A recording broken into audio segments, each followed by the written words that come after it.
So the Rocket event is now live in Pokemon Go, and Shadow Cresselia is the option of, well, it's not an option, it's the only thing you get at the end of the quest line. But I don't have any charged TMs, so I realized this last night, and you know, I've been pretty much just playing really filthy casual as of lately, but I really needed some charged TM, so I decided to play. And I was running some crazy spice all over the place and just dropping like a fly. So I decided to try to bring back an Ultra League team that I featured a couple weeks ago with Eelektross after the community day we recently had, where it got Volt Switch. And yeah, so I just wanted to talk about the Shadow Cresselia briefly. If you're a follower of this channel, you probably are very familiar with my Scrafty, Tentacruel, and Cresselia team in Great League that I've been running since Season 3 that uses Confusion Cresselia. And this is probably the most I've wanted to play Pokemon Go in a long time. Because normally, like, as of lately, I haven't even completed the Shadow Giovanni quest while the Rocket event is still available, so I normally have to wait till the following Rocket event to get rid of the frustration. But because this Cresselia has potential to improve my old OG team where I use Confusion Cresselia, I thought, hey, I might actually try to grind a little bit, and yeah, I wanted to make sure I had some charged TMs as well. I'm going to prioritize my charged TMs on Cresselia, but not just getting rid of frustration, but I'm gonna have to get the right moveset. So fortunately for me, I'm gonna just use an elite charge TM to get Grass Snout on Cresselia. But anyways, enough of that.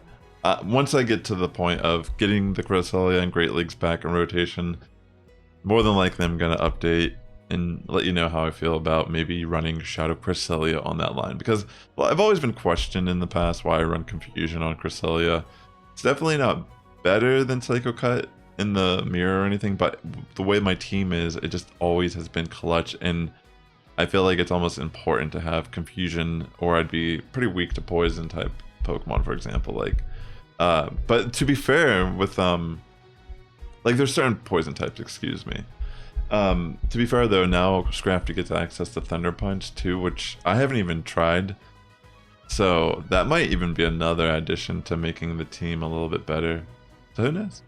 Anyways, to focus more on the battles that I have here, yeah, I mean, at this point, it's pretty much game. I still have Poliwrath, and I wasn't going to die to the Hydro here anyway, so I just go for the Ice Punch, and that is a GG. But like I said, normally, you know, as of lately, I've been more interested in just, okay, so this battle, I think I try to catch the first move on Poliwrath because I figured, you know, even Drill Run is not gonna, it's gonna be better just to tank on Poliwrath. They bring in Zapdos, which is a little scary, I will admit. I guess I was more curious, like, could I even live this? And no, I can't. Probably should have at least shielded on my end to get an Icy Wind off. That could have made this situation a little more beneficial for me. I could have gone more for some sort of like farm down situation, more than likely. But I'm gonna let this go through. Let the Drill Run go, Drill Peck, excuse me, and now I'm going to try to farm down. But I'm already kind of behind in this battle. I feel like letting my Poliwrath just kind of go puts me in a pickle. And here I end up throwing a move which, you know, I get the shield and I get the defense drop, which is kind of nice. But here, I'm thinking where I make, you know, I'm already behind in this battle. I think going for Shadow Ball immediately. I mean, I thought they might not shield the first move, thinking that I was going to bait. And they do end up shielding. I think this would have been tough regardless, just because Giratina is really bulky, at least this variant of it. But yeah, I think if I would have thrown, I'm pretty confident if I would have just thrown an Ice Punch and baited and then gone for the Shadow Ball, I could have been in a much better position overall. I mean, it's still not the best, but I think maybe I could have done something. I'm not entirely sure if a crunch from Eelektross would have been enough to remove the Alolan Sand Slash, but it was pretty low on health, so hard to know. Good game though. So in this next battle, I get Primarina, and this is an amazing matchup for Eelektross.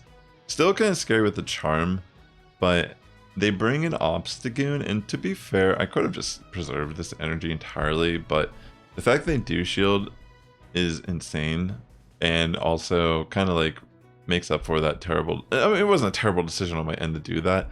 It's just that I should have saved that energy. It wasn't really going to add much value. I mean, I have 2 fighters in the back, and Poliwrath especially coming in is going to be able to just take moves from Obstagoon. But as you can see, the battle pretty much still just ends up in my favor, and they end up quitting the battle. Swampert lead. Okay, so I was going to try to catch a move initially, but they were trying to build up to the Earthquake anyway, so I kind of preemptively switched there. They bring a Gliscor, which is really interesting.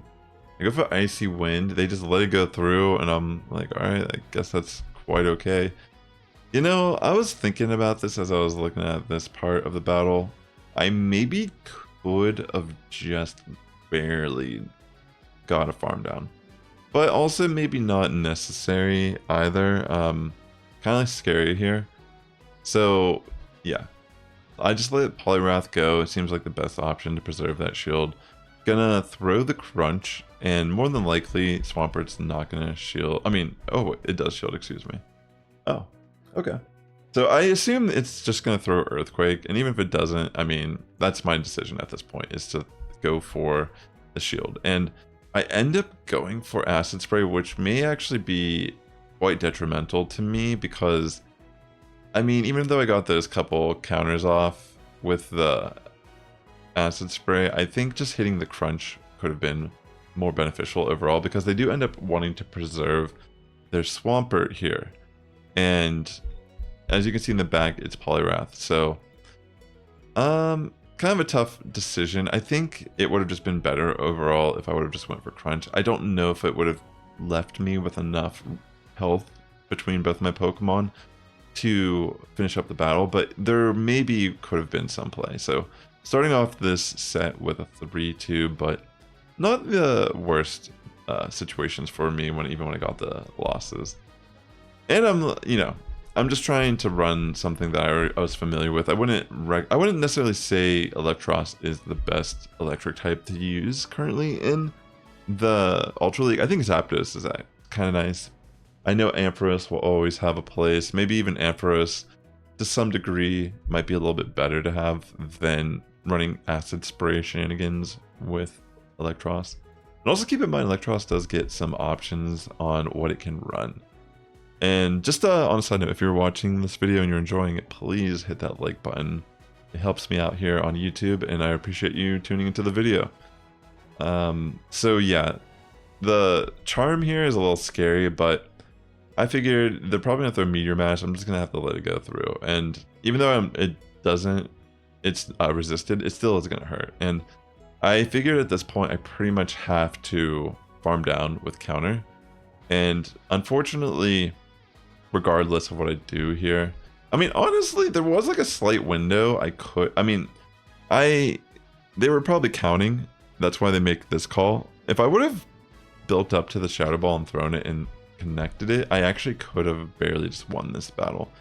But I think they were just counting, and that's why they decided not to shield. They were very familiar with the matchup. So, next battle, Slowking. And yeah, it's really interesting spice here, and pretty good for me as well, considering that I am running Crunch on top of just being electric type against this. So I have stab, charge moves, my fast attack is chunking decent amount, got a shield with Acid Spray, and playing the psychological game there, they don't shield. And they end up having Shadow Scizor, and I actually kind of forgot I got Trailblaze, I'm not gonna lie, but I wasn't gonna shield regardless. But yeah, it did a pretty decent chunk. I'm gonna throw the Scald on top of the Poliwrath, and I think now I bring in my Eelektross just to take a move and potentially just throw something at it, like Acid Spray or Crunch. And that, thankfully enough, I do get that final shield, so no matter what my opponent tries to do at this point, they're not really gonna have a fun time. And I know I can at least let one of these attacks go through, and I assume they're gonna just try to bait with an Icy Wind to start. So yeah, it worked out pretty good in my favor, and yeah. Also, on a side note, by the time this video is up and live on YouTube, I have more than likely released my next single called Local on Maduros. It's a ska song that I wrote. It's a complete instrumental. It has a full brass section with baritone sax. I got tuba, 2 trumpets, trombone, some electric guitar and acoustic guitar, and then some bass and drums. So it's a song. I do some vocal stuff in it too, but it's more it's hard to say. I don't know if any of you are familiar with like ska music. It's more of like a background and accompaniment. Like my voice is more like an instrument in the song, if that makes sense. Not that voices aren't always instruments in songs, but yeah, it's not like I'd consider it an instrumental over anything of lyrical quality. Anyways, check it out. It's live on Spotify, YouTube. Help me out. Go stream my music. I put some time into it, and personally, I think you're gonna enjoy this one that I just released. It's a fun one.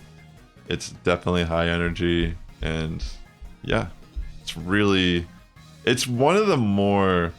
I had to dive really deep into my music theory to write this one. So if you're wondering, and when you're listening to it, I'm playing the bass, the guitars, and I programmed all the drums, and all of the horn parts. I composed the entire song, but the song itself, I hired actual proficient like trumpet players and such to record for me. Oh my gosh, this battle, this person made such a good call. Really cool spice to see Shadow Mewtwo. To be honest, I should have just been throwing acid sprays, because I could have been chunking up so much damage at this point, knowing that they're more than likely just going to shield regardless. They don't want to be taking damage. So because I didn't throw the first one, and they made a great switch here. I didn't even realize they switched at that point. So I think regardless of the fact that I didn't bait initially, that was the real pivotal moment in this battle, because my team's actually pretty weak to Mewtwo. And yeah, I'm not going to have a fun time dealing with that with my backline. And just the fact that the Mewtwo switched out with all that energy is already going to put me in a pretty tough situation to try to overcome. Yeah, and as you could see, like as you could tell how low Mewtwo is, if I would have just gone for that first initial acid spray, I think I could have avoided this chaotic ending. And they end up having Galissapod in the back, which, as you can probably tell, if I could have just got better footing at the beginning of this fight, I had a really good opportunity to just, win this battle as well. Honestly, crazy battles. It's really hard to explain. I've been chilling low elo, you know what I'm saying, for a while now. And it just feels like, because I'm not like playing too seriously this season or in general anymore, and not consistently enough to really be, I would say, like, you gotta really be like living and breathing Go Battle League to be on top of the meta and such. And I'm having fun when I'm making these videos, and like I said, I was playing because I need charge TMs, because I'm trying to get that Shadow Cresselia in order. I know one of these days I'm gonna be, I want to sit down and really, at some point, try to hone on my skills a bit more. I've never walked away officially from, playing the game competitively or anything. It's just that I've had to take more of a backseat due to things in life and such, and responsibilities I have over, I'm pretty private, honest. I'm pretty open about myself, but I'm also extremely private about my life. I know that could be maybe shocking to hear. Especially if you've watched any of my, if any of you are here watching, you've watched any of my live streams on Twitch in the past. Man, things have gotten pretty real. Anyways, really appreciate people hanging out, and honestly, I might do a live stream here on YouTube soon, so I can touch base with the people who are subscribed to this channel. And with that being said, ladies and gentlemen, the Sass Squad is getting stronger each and every day. Good morning, evening, afternoon, wherever you're tuning in. I'll catch you in the next one. And if you'd like to watch more Go Battle League content from me, consider watching this video right here or this video right here.